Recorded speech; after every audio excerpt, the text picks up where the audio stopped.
Disclaimer: our podcast is for entertainment only. We are not discrediting anyone who has had any of these paranormal encounters or believes them.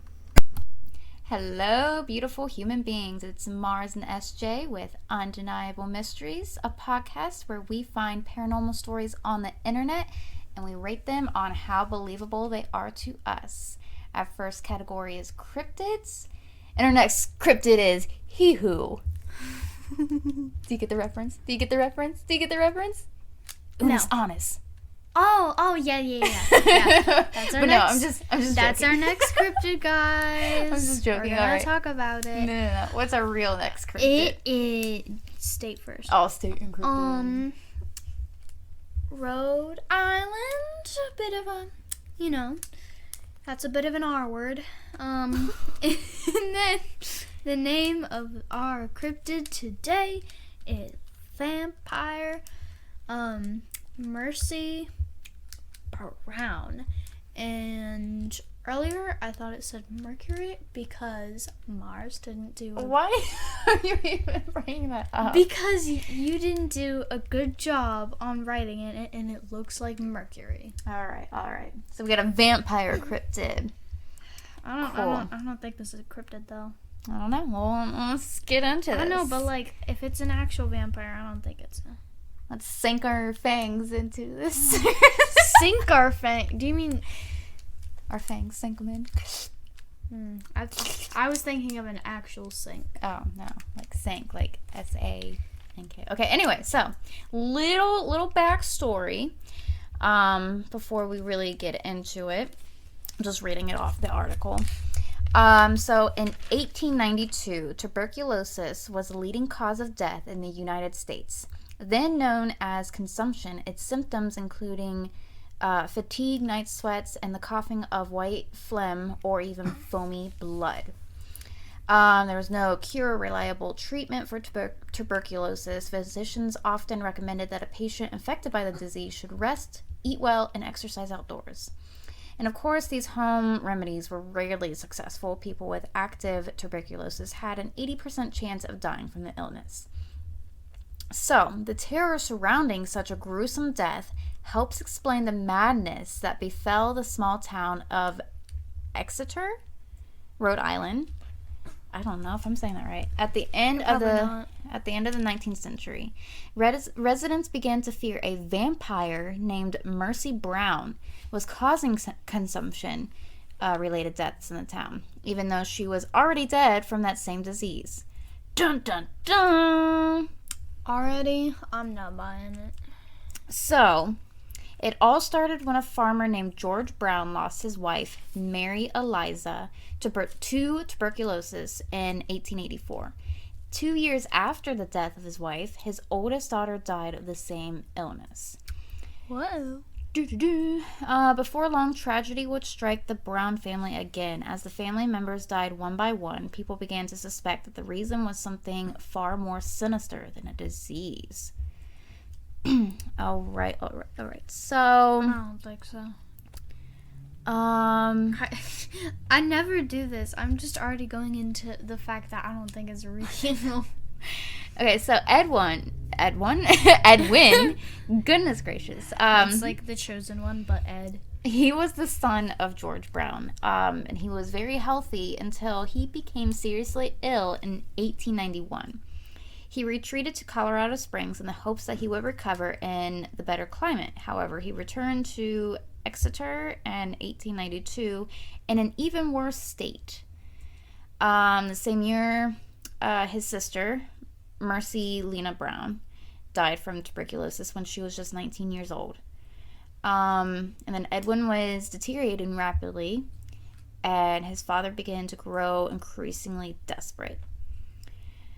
So meanwhile, several concerned townspeople kept telling George Brown about an old folktale. The superstition claims that, quote, by some unexplained and unreasonable way in some part of the deceased relative's body live flesh and blood. You're really struggling. I know.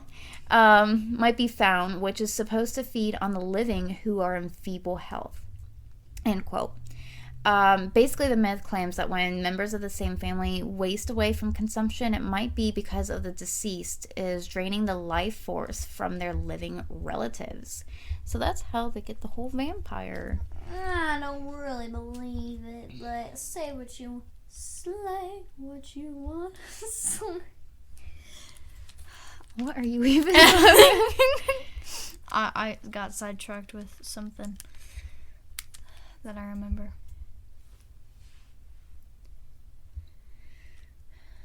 Okay, so the morning of March 17th, 1892, a doctor and some locals exhumed the bodies of each family member who had died of tuberculosis. They found skeletons in the graves of Brown's wife and eldest daughter. However, the doctor found that the 9-week-old remains of Mercy Brown looked startlingly normal and undecayed. Furthermore, blood was found in Mercy Brown's heart and liver. This seemed to confirm the local fears that Mercy Brown was some kind of vampire who had been sucking the life form of her living relatives. Wouldn't they have already died, though? Yeah, but they're saying when they looked at the remains, this is 9 weeks old. 9 I weeks. know, but didn't they say that they died afterward?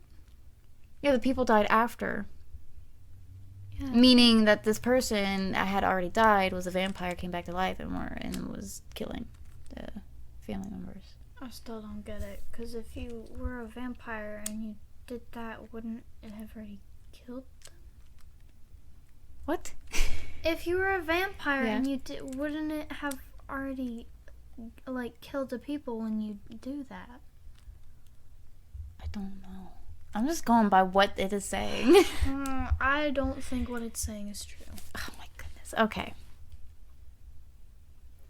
So the doctor tried to explain that the preserved state was not unusual, because she had been buried during the cold winter months. Nevertheless, superstitious locals insisted on removing both her heart and liver and burning them before reburying her. Dang, bro. Okay. The ashes were then mixed with water and fed to Edwin. Unfortunately, this supernatural concoction did not cure him as people had hoped. He died 2 months later. Maybe he died because of that. Okay, so this doesn't really seem like a cryptid. Why is it pulling it up as a I'm just going off cryptid? by, I never did. That's basically the whole story. Was her family members were dying, and she was to blame. I don't know. That doesn't make sense to me. It isn't really cryptid. It just seems like some kind of lore, myth, or whatever. Myth. But you can go to her grave. I don't want to go to her grave. I want to go to her grave. Well, you can go to the grave and I won't. Alright, so that's that. There's not really many pictures of her. It's just it's just the grave and a picture of her face. Okay. Alright. She doesn't seem that sinister of a vampire to me. And she just looks like an average girl. Mm-hmm. Okay, so let's rate this. I think I'm giving zeros on all these. All of them? No, that was a joke. I'm gonna give it, a decent score. Alright, how about you go first with all of them and I'll think of my answers. Okay, so so the story I have to give it. You were supposed to do the image first. Oh, is it image? Oh, image. It's just a lady. Mm-hmm. It's just a lady.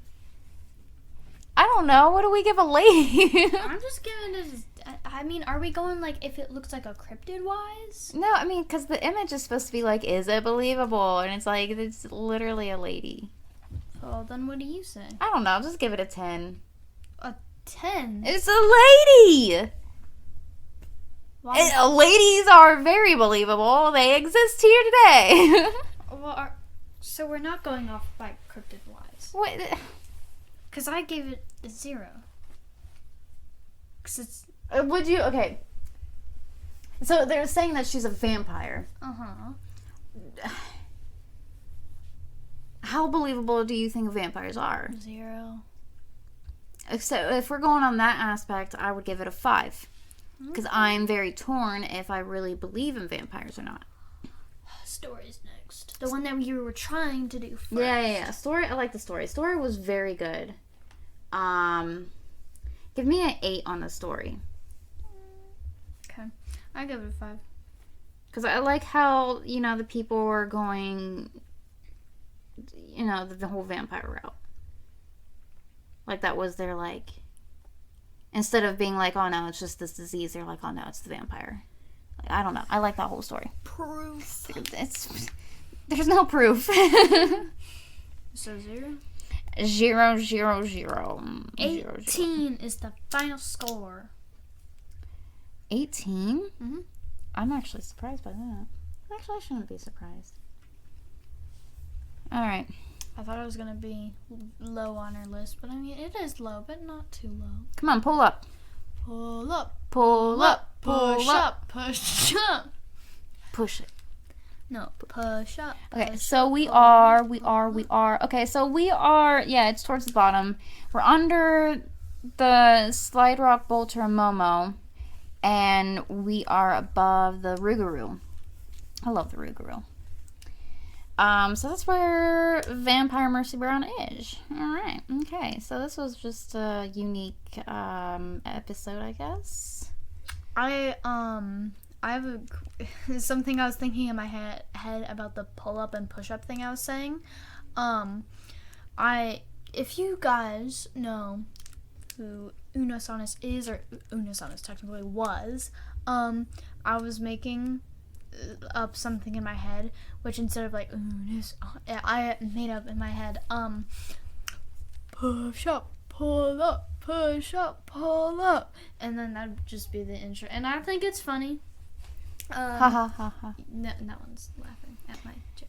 All right, so you got any? Guys, I think there's a little, aka big thing we need to tell you. Oh yeah. All right, months. We all have them. We all know them. They're in our brains. We all know the 12 different months. One of those months, called August, has, a few days in there just scattered around, like 1st, 21st, you know the days. Well, the 7th, which is 5 plus 2, or 3 plus 4, the 7th day of August is Sea Serpent Day. Sea Serpent Day? So, you might want to celebrate that. And if you don't, then we're going to cry.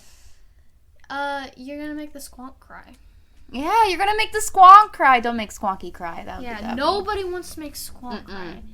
I'll be so mad. It already has enough insecurities. Yeah. Like, you just need to stop. You need and to just stop. do it. Yeah. Just celebrate it, alright? August 7th. Like, give in to it. Give in. Join us. Give in. All right. So I hope you guys enjoy this week's episode. We shall see you next time. Bye-bye.